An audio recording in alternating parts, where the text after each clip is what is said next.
Hi friends, welcome to day to day life channel. இன்றைக்கி வந்து நம்ம சேனலில் 2 நிமிஷத்தில் ரெடி பண்ணக்கூடிய ஒரு கடலை சட்னி, வேர்க்கடலை சட்னி எப்படி பண்ணலான்னு பார்க்கலாம். இப்போ வந்து ஒரு கடாயில் வேர்க்கடலை, கொஞ்சமாக வந்து பொட்டுக்கடலை இதெல்லாம் சேர்த்துட்டு வரமிளகா சேர்த்து நல்லா வந்து இந்த மாதிரி வறுத்து எடுத்துக்கலாம். நான் ஆல்ரெடி ரோஸ்ட் பண்ணி வச்சுருந்தேன். லைட்டாக வந்து போட்டு ஹீட் பண்ணிக்கிறேன். ஆல்ரெடி வந்து ரெடிமேடாக நான் எல்லாமே வந்து ரோஸ்ட் பண்ணி வச்சுருப்பேன், எப்போதுமே வந்து எமர்ஜென்சிக்கு யூஸ் பண்ணுற மாதிரி.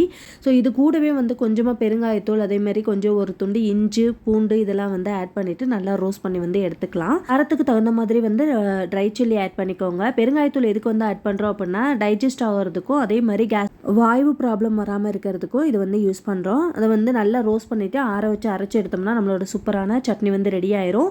இது கருவேப்பிலை கடுகு போட்டு தாளிச்சிருக்கேன். இது கூடவே ஒரு வரமிளகா சேர்த்து தாளிச்சுக்கோங்க. நான் குழந்தைங்களுக்கு கொடுக்கறதுனால அது மாதிரி போட்டு தாளிக்கலை. இதே மாதிரி நிறைய வீடியோஸ் வந்து நம்ம சேனலில் போட்டிருக்கோம். அது எல்லாத்தையும் மிஸ் பண்ணாமல் பாருங்கள். நம்ம சேனலை மறக்காமல் சப்ஸ்கிரைப் பண்ணிடுங்க. நாளைக்கு வேறு ரெசிபிஸ் அண்ட் வீடியோஸ் பார்க்கலாம். பாய்.